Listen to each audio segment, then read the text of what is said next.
Students, welcome to sure पाठशाला। चलिए, sure पाठशाला में हम शुरू करते हैं करंट अफेयर की सीरीज। कल आप लोगों ने देखा होगा कि करंट अफेयर का हमने फर्स्ट पार्ट कर दिया है। मीन्स हमने अप्रैल मंथ का पूरा करंट अफेयर करने की जो हमने प्लानिंग की है उसके अकॉर्डिंग एक वीडियो आपके पास आ चुकी है, जिसमें हमने अप्रैल महीने के जो सबसे अच्छे इंपॉर्टेंट क्वेश्चन है उनको हमने आधे क्वेश्चन लगभग कवर कर लिए और बाकी के हम इस वीडियो में कवर कर लेंगे। और इन दोनों वीडियोस को देखने के बाद आप अप्रैल महीने करंट अफेयर्स को लेकर बिल्कुल निश्चिंत हो जाएंगे और एग्जाम्स में काफ़ी कॉन्फिडेंट फील करेंगे।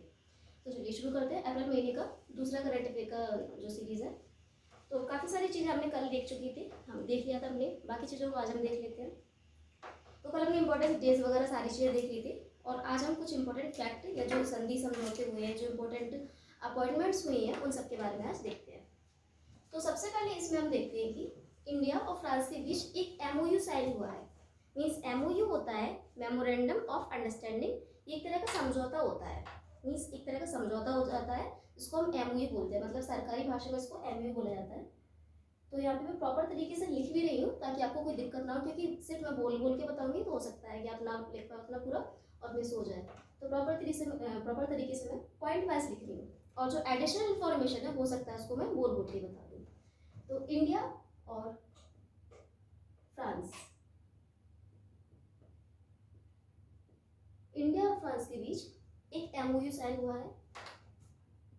एमओयू, और किसके लिए साइन हुआ है? On the cooperation of mission Gaganyaan, मतलब मिशन गगनयान पे सहयोग के लिए एमओयू साइन किया गया है।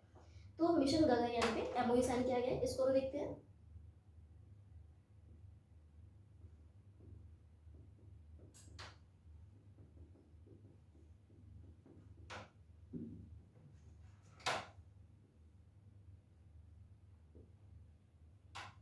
मिशन गगनयान, मतलब मिशन गगनयान क्या है इसको हम देख लेते हैं। एक बार छोटा सा रिव्यू देखते हैं इसका।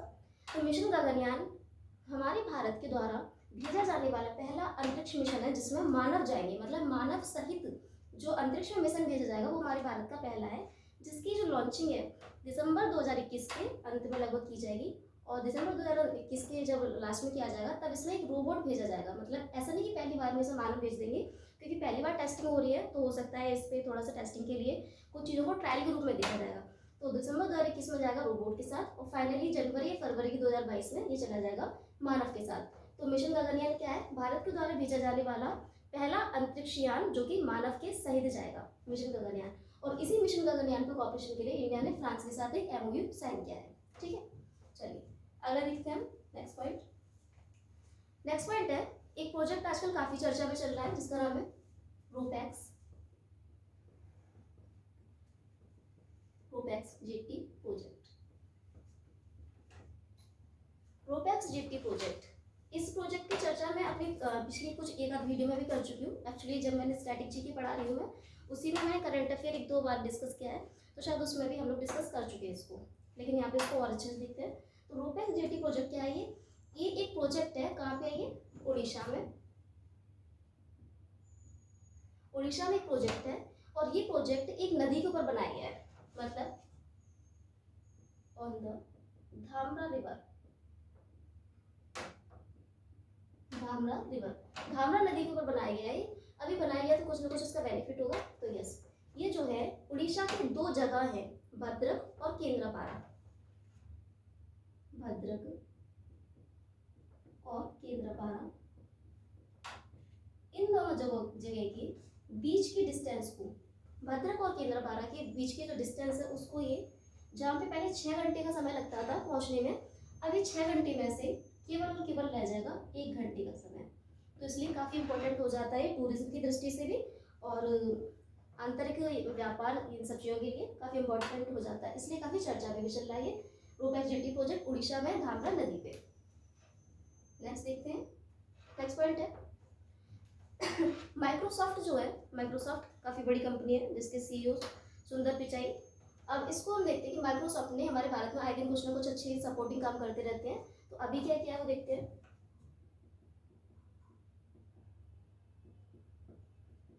आई एम सॉरी, मैंने थोड़ा माइक्रोसॉफ्ट के सीईओ सुंदर पिचाई नहीं है, सॉरी, वो तो गूगल के सीईओ है। सुंदर भी थोड़ा सा खेद है आपको वो बिल गेट्स है माइक्रोसॉफ्ट के, मैं थोड़ा कंफ्यूज हो गई थी। माइक्रोसॉफ्ट ने एक पायलट प्रोजेक्ट शुरू किया है पायलट प्रोजेक्ट। पायलट प्रोजेक्ट शुरू किया है माइक्रोसॉफ्ट ने। कहाँ पे शुरू किया है? ये भारत के अंदर। अभी किसके लिए? एग्रीकल्चर मिनिस्ट्री के साथ मिलकर किया है इन्हें। माइक्रोसॉफ्ट ने एक पायलट प्रोजेक्ट को शुरू किया।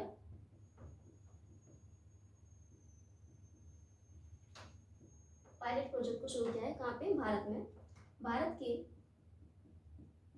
कृषि मंत्रालय के साथ।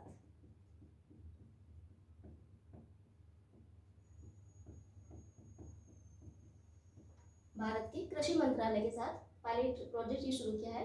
और इस प्रोजेक्ट में क्या होगा कि हमारे देश के कुल 6 स्टेट्स ऐसे लिए जाएंगे जिन पे काफ़ी सारे एग्रीकल्चर का हमें डेवलपमेंट करना है और वहाँ से काफ़ी सारे एग्रीकल्चर का प्रोडक्शन होता है।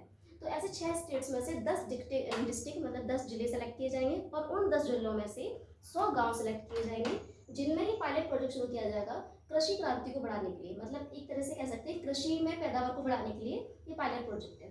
उन 6 डिस्ट्रिक्ट के नाम देख लेते हैं। 6 स्टेट्स हैं। 6 स्टेट्स इसमें यूपी, एमपी, आंध्र प्रदेश,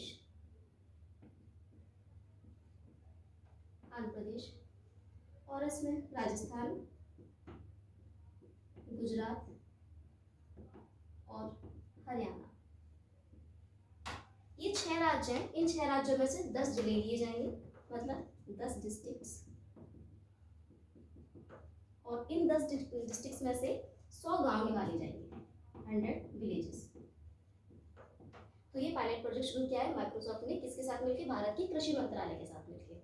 ठीक है, चलिए अगले पॉइंट पे बढ़ते हैं। नेक्स्ट पॉइंट है हमारे यहाँ पे कि हमारे कैबिनेट मिनिस्टर हैं रमेश पोखरियाल निशंक।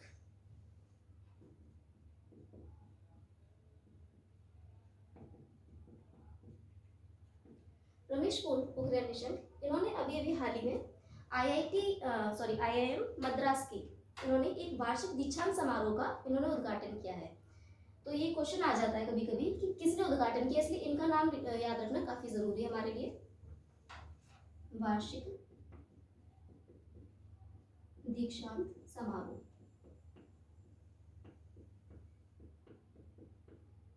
वार्षिक दीक्षांत समारोह करने किया उद्घाटन।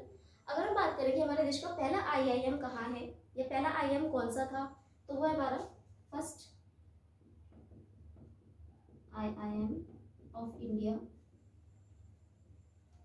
इंडिया का पहला IIM जो है वो हो जाएगा हमारा कलकत्ता। और भारत का ऐसा शहर जहाँ पे IIM और IIT दोनों स्थित हैं वो है इकलौता हमारा इंदौर।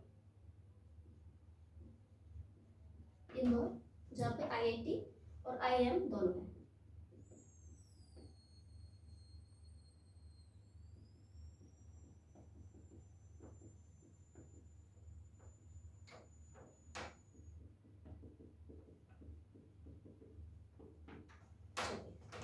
तो हमने देख लिया यहाँ पे आपको ये कैबिनेट मिनिस्टर रमेश पोखरियाल निशंक का नाम याद रखना जरूरी है। चलिए आगे बढ़ते हैं।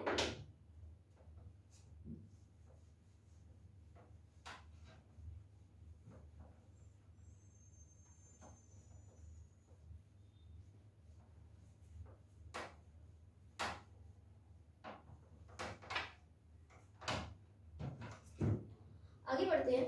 नेक्स्ट देखते हैं हम हमारे भारत की एयरफोर्स मतलब इंडियन एयरफोर्स आजकल चर्चा में चल रही है। क्यों चल रही है? तो ये 2 कारणों से चर्चा में चल रही है। पहला कारण तो इसका ये है कि इंडियन एयरफोर्स जो कि 7 कमांड्स में डिवाइडेड है ऑलरेडी, इन 7 कमांडों का एक कमांडरों का सम्मेलन हुआ है, तो इसलिए चर्चा में चल रही है। और दूसरा चर्चा में चलने का इसका कारण ये है कि इंडियन एयरफोर्स के चीफ हैं मतलब RKS भदौरिया आजकल गए हैं फ्रांस की यात्रा पे। मतलब अब तो आ गए हैं एक्चुअली, ये अप्रैल के मिड का करंट अफेयर ये। तो 5 दिन की फ्रांस की यात्रा पे गए थे।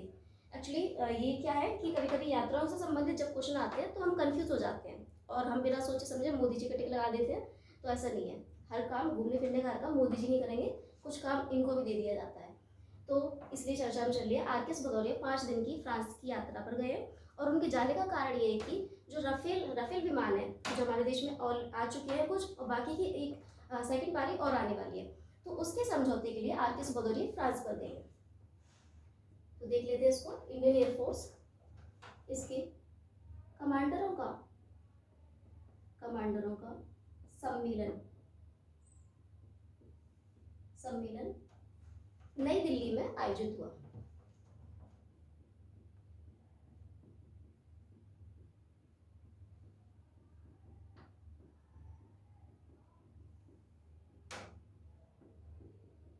नई दिल्ली में आयोजित हुआ। कितने कमांड्स है इसके? टोटल 7 कमांड्स है इसके। 7 कमांडों में विभाजित रहता है इंडियन एयरफोर्स। इसके चीफ हैं आर.के. भदौरिया।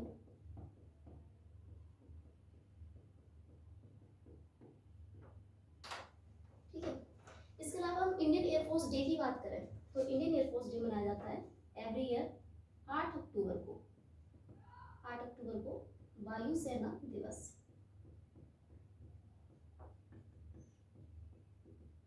वायुसेना दिवस मनाया जाता है 8 अक्टूबर को।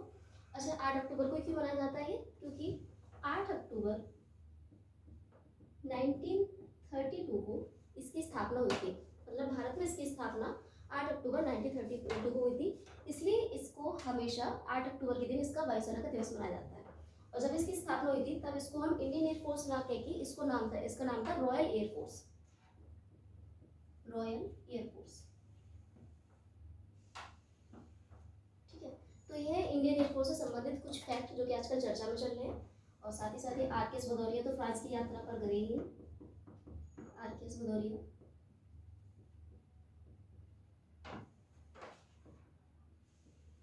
5 days विजिट टू फ्रांस। तो ये सारी चीजें इंडियन एयरफोर्स से रिलेटेड। चलिए आगे देखते हैं आगे क्या चर्चा में चल रहा है फिलहाल। तो अभी हम देखते हैं कि ऑक्सीजन काफ़ी चर्चा में चल रहा है। जैसा कि आपको पता है कि कोरोना क्राइसिस चल रही है एंड कोरोना वायरस की जो सेकंड वेव आई चुकी है इंडिया में, और कुछ लोग तो थर्ड वेव भी बता रहे हैं, थर्ड वेव भी एंटर हो चुकी है। तो जो भी है, इस हिसाब से हमारे देश में कोरोना पेशेंट्स को ट्रीट करने के लिए ऑक्सीजन की काफ़ी कमी पड़ रही है। इस ऑक्सीजन की सप्लाई को देखते हुए इंडियन रेलवे ने काफ़ी अच्छा काम किया है। इंडियन रेलवे ने क्या किया है, एक ऑक्सीजन एक्सप्रेस चला दी है। मतलब ट्रेन एक चला दी है, पूरी ट्रेन का नाम ही रख दिया ऑक्सीजन एक्सप्रेस, और वो सिर्फ क्या काम करेगी, ऑक्सीजन को ले जाने के काम करेगी। तो इंडियन रेलवे ने चलाई है ऑक्सीजन एक्सप्रेस। ऑक्सीजन एक्सप्रेस, और ये जो है रो सर्विस, मतलब roll on and roll off service पे काम करेगी। साथ ही ग्रीन कॉरिडोर पे भी चलेगी। ग्रीन कॉरिडोर पे भी चलेगी। ग्रीन कॉरिडोर वह कॉरिडोर होता है, मतलब एक ऐसा रास्ता जिसपे किसी ट्रेन को कोई ऑब्स्टेकल ना मिले, मतलब बाधा ना मिले, किसी तरह का ट्रैफिक कोई रुकावट ना मिले, उसको हम कहते हैं ग्रीन कॉरिडोर। तो जो ऑक्सीजन एक्सप्रेस है ये चलेगी ग्रीन कॉरिडोर पे चलेगी, और इसकी पहली ट्रेन चली है महाराष्ट्र से आंध्र प्रदेश तक। महाराष्ट्र से लेके आंध्र प्रदेश तक इसकी पहली ट्रेन चली है। तो ये ऑक्सीजन से संबंधित कुछ अच्छा काम किया है इंडियन रेलवे ने। इसके अलावा हमारी यूपी सरकार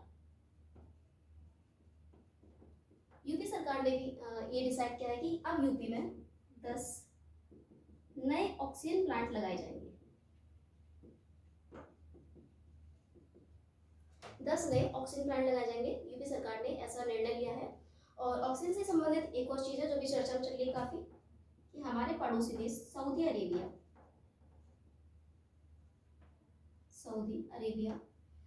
अरेबिया ने भारत की सहायता हेतु 80 मीट्रिक टन ऑक्सीजन भेजी है। तो 80 metric tonne oxygen Saudi Arabia ने भारत के लिए भेजी है। तो ये सारी चीज़ें जो ऑक्सीजन से संबंधित है जो आजकल चर्चा में चल रही है। ठीक है, सऊदी अरेबिया से संबंधित इसका एक क्वांटिटी पूछ सकती है, या फिर सऊदी अरेबिया के बारे में और जो कुछ एडिशनल इन्फॉर्मेशन है वो सब पूछ सकते हैं। तो ये हो गया हमारे ऑक्सीजन के बारे में। चलिए नेक्स्ट पॉइंट देखते हैं।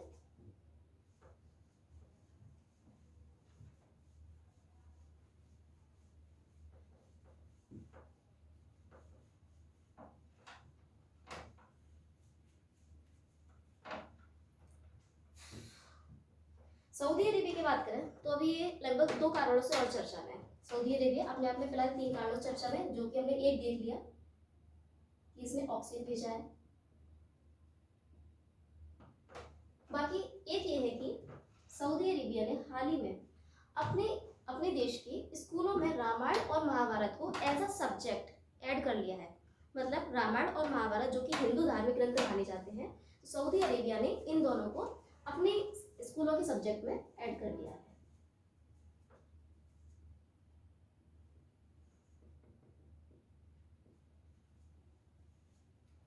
Ramayan and Mahabharat as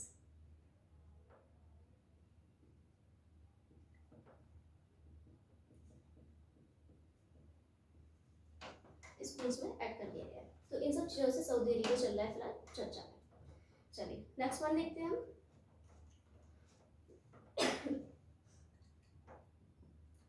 next point है नासा। नासा फिलहाल चर्चा में चल रहा है। और नासा चर्चा में क्यों चल रहा है? क्योंकि नासा ने क्या किया है, एक तो नासा का एक एयरक्राफ्ट है, नासा का एयरक्राफ्ट जिसका नाम है इंजेनिटी। इंजेनिटी एक ऐसा एयरक्राफ्ट बना है जो कि नासा के द्वारा भेजा गया है और इस एयरक्राफ्ट ने मंगल की सतह पर मतलब उड़ान भरी है। तो ये फर्स्ट एयरक्राफ्ट है, first aircraft to fly on Mars.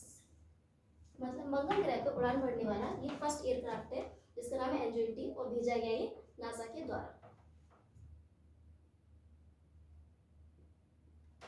ठीक है, दूसरा कारण ये इसका कि नासा ने अपना एक मिशन लॉन्च किया है जिसका नाम है space x, space x crew 2 mission. ठीक है, सीधे सीधे क्वेश्चन आ सकता है कि स्पेस एक्स क्रू 2 मिशन किस देश से संबंधित है, किस इंटेलिजेंस किस एजेंसी से संबंधित है? तो ये नासा से संबंधित है और ये कहाँ पे लॉन्च किया हमने? इंटरनेशनल स्पेस स्टेशन, अंतरराष्ट्रीय अंतरिक्ष स्टेशन पे इसको लॉन्च किया। चलिए अब बात कर लेते हैं कुछ नियुक्तियों से संबंधित कि भारत में कौन क्या नए बन गए हैं, इसको देख लेते हैं। तो सबसे इम्पोर्टेंट है अभी NV रमन्ना।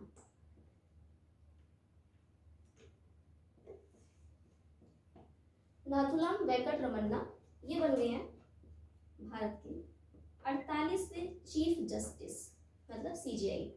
48वें CJI बन गए हैं भारत के और ये 2022 तक ही रहेंगे। अब ऐसा क्यों? कि वैसे तो इनको कायदे से कम से कम 5 साल रहना चाहिए, लेकिन एक्चुअली संविधान में ये लिखा है कि इनकी आयु जो होती है 65 साल की आयु अगर हो जाएगी तो ये तत्काल रिटायर हो जाएंगे। मतलब इनका कार्यकाल कुछ भी रहा हो, चाहे उनका कार्यकाल 1 साल का हुआ हो या 6 महीने का हुआ।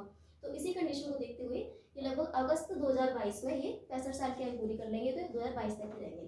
तो 48वें CJI बन गए हैं और इन्होंने किसको रिप्लेस किया है? तो वह हमारे SA बोबड़े। ऐसे बोबड़े जो थे हमारे 47वें CJI थे, इनको रिप्लेस करके बन गए हैं 48वें CJI NV रमन्ना। नेक्स्ट देखते हैं यूपी के हाई कोर्ट के बारे में। UP high court, UP high court की अगर हम बात करें तो यहाँ पे संजय यादव, संजय यादव ये बन गए यूपी हाई कोर्ट के एक्टिंग चीफ जस्टिस।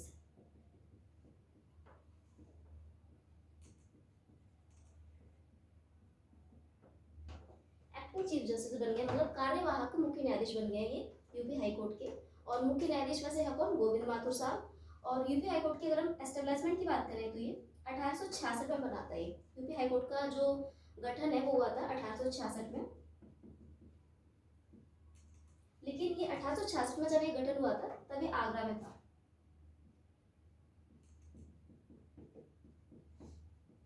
और फाइनली 1869 मतलब 1869 में ये स्थानांतरण इसका कर दिया गया, मतलब आगरा से इलाहाबाद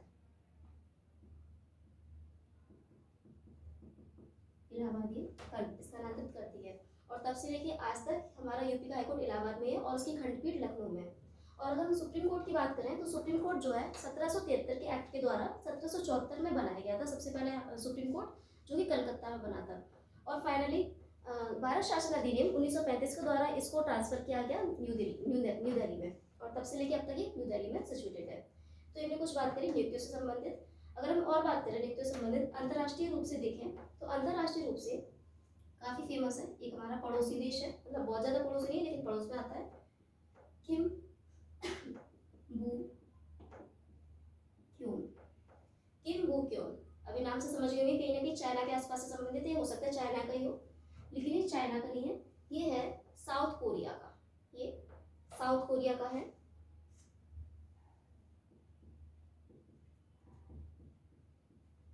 किम बू क्यूम बन गए साउथ कोरिया के नए पीएम, साउथ कोरिया के नए पीएम बन चुके हैं किम बू क्यूम, और इनको अपॉइंट किया है by the president of south Korea. President of south Korea ने इनको अपॉइंट किया है, और प्रेसिडेंट ऑफ साउथ कोरिया कौन है, इनका भी नाम इंपॉर्टेंट है हमारे लिए, और वो है मून जे इन। मून जे इन।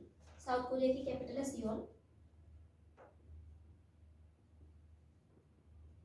कैपिटल यहाँ की सियोल है, और साउथ कोरिया नॉर्थ कोरिया दोनों के बीच में 38वीं समांतर रेखा,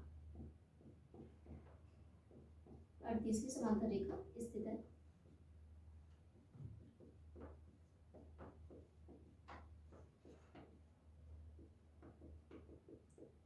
साउथ और नॉर्थ कोरिया के बीच। तो ये भी क्वेश्चन आता है, काफी आ जाता है कि 38वीं समांतर रेखा किन किन देशों के बीच स्थित है। अच्छा, एक क्वेश्चन है कि 49वीं समांतर रेखा किस किस के बीच स्थित है। आप लोग जब कमेंट करके बताएंगे इसको, अदरवाइज अगली वीडियो में इसका आंसर आपको मिलेगा। चलिए नेक्स्ट देखते हैं, खेलो इंडिया यूथ गेम्स। खेलो इंडिया यूथ गेम्स चर्चा में चल रहे थे। खेलो इंडिया यूथ गेम्स क्यों चल रहे थे, क्योंकि इनका हाल ही में ये इस बार कहाँ पे होने वाले हैं वो डिसाइड हो चुका है। तो इनका चौथा संस्करण आयोजित हुआ, मतलब इसका 4th एडिशन, खेलो इंडिया यूथ गेम्स का 4th एडिशन आयोजित होने वाला है 2021 में। कहाँ पे होगा ये, हरियाणा एंड न्यू दिल्ली। हरियाणा और न्यू दिल्ली में इसका 4th एडिशन आयोजित होगा। अभी 4th एडिशन है इसलिए बहुत ज़्यादा पुरानी बात नहीं है, तो कभी कभी इसके पिछले साल का जो वेन्यू था वही पूछ लेते हैं। तो हम देख लेते हैं 2020 में कहाँ पे हुआ था ये। 2020 में हुआ था गुवाहाटी,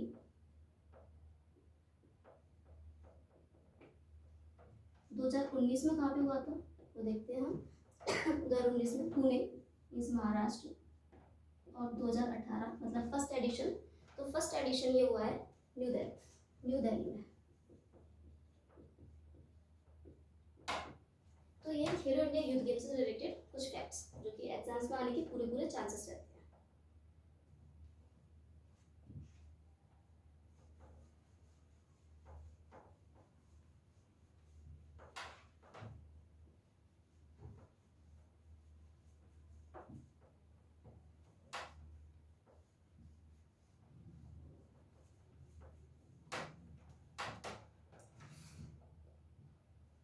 चलिए नेक्स्ट देख लेते हैं, कुछ लोगों ने रिकॉर्ड बनाए हैं। तो फाइनली एक महिला निकल के आई है हमारे भारत में से, जिनका नाम है प्रियंका मोहिते। प्रियंका मोहिते, ये महाराष्ट्र की है।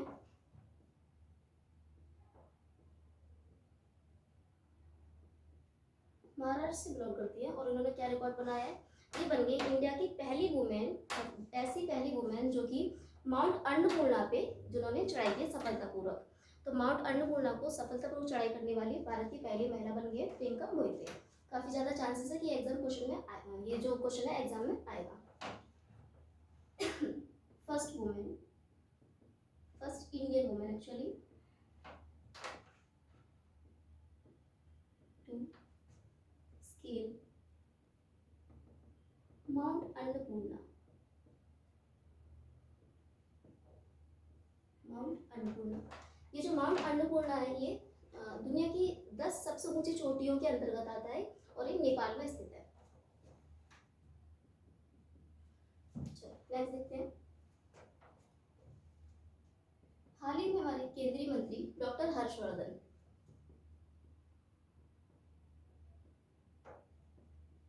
डॉक्टर हर्षवर्धन ने एक वर्चुअल समिट को ऑर्गेनाइज किया है या उसको एड्रेस किया है भारत की तरफ से।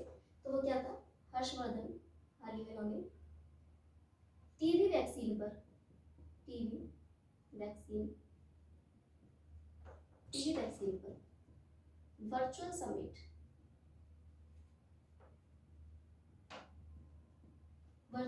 को इन्होंने ऑर्गेनाइज किया है या इन्होंने संबोधित किया।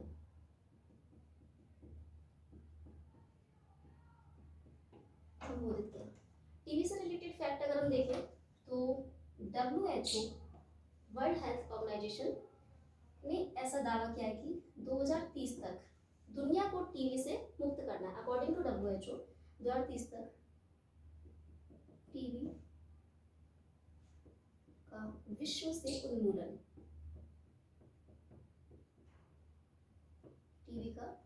उन्मूलन करना है। और अगर हम भारत की बात करें तो भारत के स्वास्थ्य मंत्रालय ने यही रिकॉर्ड 2025 तक के लिए मेंटेन कर रखा है कि भारत को टीबी से फ्री होना है 2025 तक, टीबी फ्री इंडिया। 24 मार्च को हम हर साल मनाते हैं वर्ल्ड टीबी डे। तो उस तरीके से ये टीबी जो है, टीबी की वैक्सीन भी चर्चा में चल रही है और साथ ही साथ टीबी को WHO कब कर देगा एकदम विश्व को टीबी से मुक्त, और भारत कब हो जाएगा, इस तरह की चीजें अभी चर्चा में चल रही है। चलिए नेक्स्ट हम देखते हैं आज का लास्ट पॉइंट। हाल ही में सबसे छोटा ब्लैक होल खोजा गया है, मतलब स्मॉलेस्ट ब्लैक होल खोजा गया है। तो आपसे उसका नाम पूछा जा सकता है कि हाल ही में सबसे छोटा ब्लैक होल खोजा गया है या एक कृष्ण छिद्र खोजा गया है, उसका नाम क्या है? तो उसका नाम है यूनिकॉर्न। और ये कहाँ पर खोजा गया है? In the milky way Galaxy.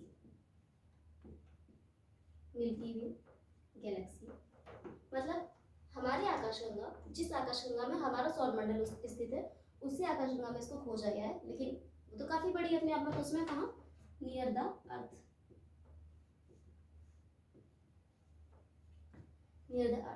अर्थ के पास में दुनिया का, मतलब अंतरिक्ष का अब तक का सबसे छोटा ब्लैक होल खोजा गया है, जिसका नाम रख दिया गया यूनिकॉर्न, और ये मिल्की वे गैलेक्सी में अर्थ के पास में है। तो इस तरीके से हमने काफी सारी चीजें देख ली। चलिए बस एक लास्ट पॉइंट और हम देखते हैं अपॉइंटमेंट से रिलेटेड। तो एक है हमारे यहाँ small industrial development bank of India, जिसको हम बोलते हैं सिडबी। सिडबी के हाल ही में CEO और MD चेंज हो चुके हैं। पहले इसके MD हुआ करते थे, मतलब CEO MD हुआ करते थे मोहम्मद मुस्तफ़ा, लेकिन अब वो नहीं है। अब बन गए शिव